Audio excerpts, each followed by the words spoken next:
नाज़रीन, एक साहब हुआ करते थे रज़ी तिरमिज़ी, अच्छे शायर थे। उनका कहना था कि फेरता रहता है होंठों पर ज़ुबान, हाय वो दरिया भी प्यासा हो गया। तो इसको क्यों मेरे जहन में आया कि जनाब ट्रंप साहब ने एक ट्वीट की है, ये हमें तो यारा नहीं है कि इसका हम तर्जमा करें, कि बड़े मखरब अखलाक पीस में उन्होंने गुफ्तगू और जजों को मुखातब करके जो उन्होंने कहा है। पहले तो मैंने गौर किया ये ट्रंप साहब हैं, ये कोई हमारे इर्द गिर्द का माशाल्लाह मुल्क है, इधर हमारे इलाकों में से तो नहीं हो रहा। तो अब उन्होंने पेंटागन के बाद अपनी कोर्ट्स पर हमला कर दिया है और उन्होंने कहा मैं इन सबको निकाल लूँगा। साथ खबर दूसरी भी आई है, उन्होंने वो फेडरल जज जिन्होंने इन पर पाबंदी लगाई थी कि आप वेनेजुएला के जो शहरी हैं उनको वापस न भेजें, उन्होंने कहा चलो भाई देख लेंगे अदालत क्या होती है।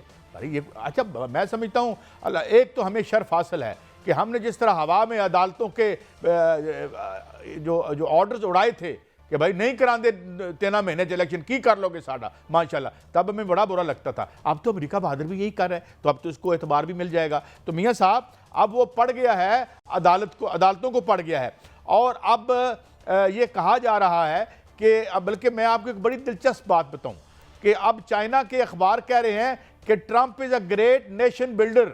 मगर नेशन कौन सी है? वो कह रहे हैं, चीनी कहते हैं ये हमारी नेशन बिल्डिंग कर रहा है, अपनी नेशन की मतलब है वो बर्बादी। ये मैं एक आपको तफन्नुन तबाह के तौर पर कह रहा हूँ, मगर ये सोशल मीडिया पर चल रही है। अच्छा, अब इसने ये मुझे कोई बता रहे हैं किसी को इसने फ़ोन भी किया, तो मेरे ख्याल में इंतज़ार करवाया। अच्छा हाँ, प्यूटन इसको इंतज़ार करवाता रहा गालबन। अच्छा, बहरहाल तो मियाँ साहब ये पूरी दुनिया में डिक्टेटर भेजा करते थे, रिजीम चेंजेस करवाते थे। एलांदे जैसे जो है भले इंसान को हटा के चिली में ऊपर मुसल्लत किया पिनोशे को, जिसने कत्लो गारत गरी का वो बाजार गर्म किया, रहे नाम अल्लाह का। 1973 की बात कर रहा हूँ। और अब ये तोहफा खुद अमेरिका बहादुर को मिल गया है। और अब मैंने एक खबर और भी सुनी है, 2 जगह से ये बात तस्दीक हुई है कि पहले तो ग्रीन कार्ड होल्डर्स को डिपोर्ट करने की बात हो रही थी, अब इन सर्टेन इंस्टांसेस में जो पासपोर्ट होल्डर हैं, यानी पासपोर्ट होल्डर वो जो बाहर से आके अमेरिका, तो उनको भी वो वापस भेज रहे हैं। और ये देखें कि Putin humiliates Trump, keeps US president waiting for over an hour, internet says brutal. अच्छा, अब ये है सिलसिला मियाँ साहब। तो मैं ये यानी आप देखें कितनी तेज़ी से सूरत हवाल बदल रही है। फिर इसने एक और काम किया है, इसने काम ये किया है कि एक तो टेस्ला पे जो आप खबर देख रहे हैं कि लास वेगस में जो उसका शोरूम था उसमें आग लगी, जिसे पोटेंशली टेररिज्म कहा जा रहा है। और सेकंडली इसने जो FBI में काश पटेल के नीचे जो बंदा लगाया है वो एक पॉडकास्टर था, पॉडकास्ट करता था, और वो इसका एक मतलब है full all out and out इसका सपोर्टर था, और वो इस किस्म के लोगों को लगा रहा है।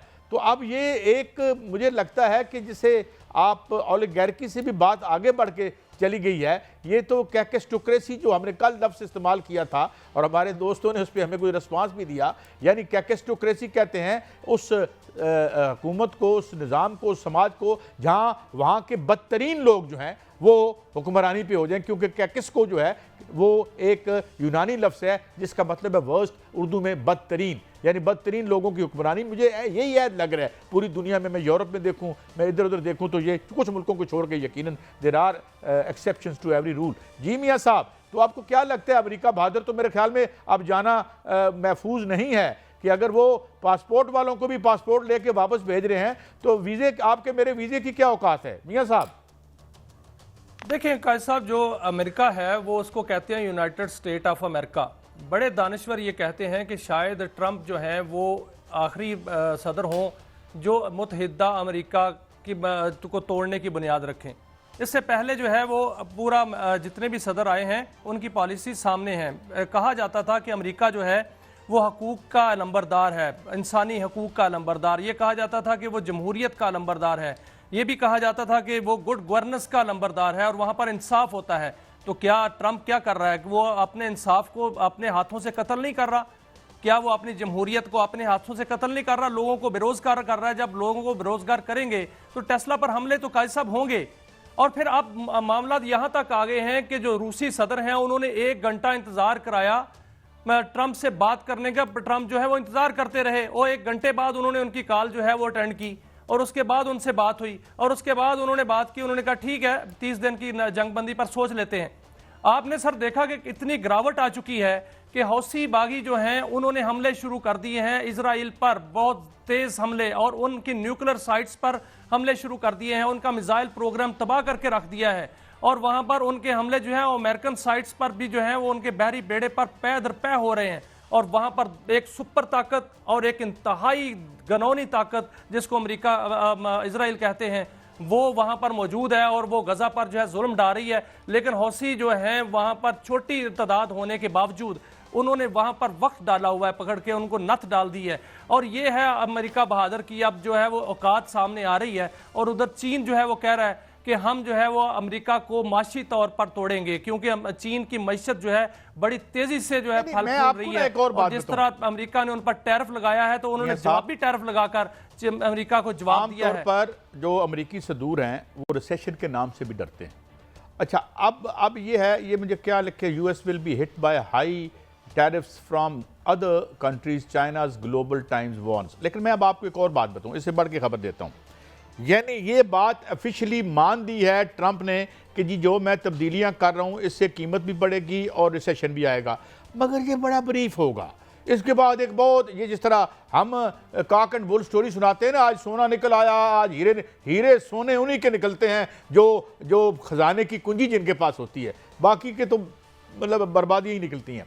अच्छा, अब वो ये कह रहा है, अब आप मुझे ये बताएं, इतनी बड़ी इकॉनमी है, मार्केट इकॉनमी है, मार्केट इकॉनमी में रियासत के हाथ में होता क्या है? फिस्कल पॉलिसी एक होती है, एक मॉनेटरी पॉलिसी, इसके अलावा इनके पास औकात क्या होती है? वरना ये रिसेशन पे काबू ना पा लेते। लेकिन 1930 का रिसेशन आया, 72 तक चला, 72 को रिसेशन आया, फिर 2008 को रिसेशन आया, फिर 2020 को रिसेशन आया। अब गौर करें आप मियां साहब, मैं आपको गौर बताता हूं बात। यानी 1940 के बाद 1972 में रिसेशन आया, कितना लंबा पीरियड था। अगले रिसेशन ने कम टाइम लिया, 2008 में आया जब सब प्राइम लोन क्राइसिस हुआ और ये आपके क्रेडिट कार्ड और ये जो कर्जों का सिलसिला उड़ा।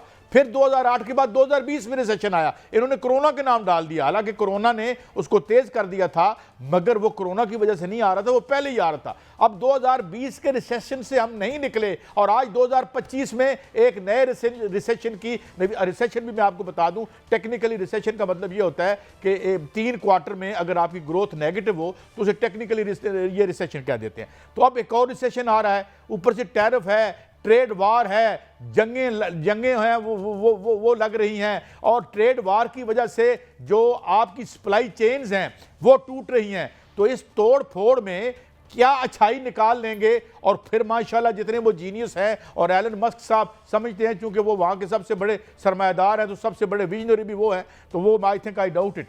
तो अब ये इशू है कि ये एक बड़ी अजीब सी दुनिया तख्लीक हो रही है, मगर इसमें हमने देखना है कि हम किस तरफ चलें और किस तरफ बढ़ें और इससे कितने अनअफेक्टेड रहें, कम से कम असरात हमारे पास आए। मगर मुझे अफसोस से कहना पड़ता है। काजी साहब देखिए मेरी बात सुने, काजी साहब जो अमेरिका है, जो ट्रंप है, जब ये इन्होंने हल्फ उठाया था तो उस वक्त इन्होंने 100 से जायद जो है वो एग्जेक्टिव ऑर्डर जारी किए थे। उन 100 के एग्जेक्टिव ऑर्डर्स का क्या बना? सारे ऑर्डर्स जो हैं वो वापस हो रहे हैं। जिन मुल्क की बात से वो बात करते हैं, जारहियत की बात करते हैं, वो आगे से खड़ा हो जाता है।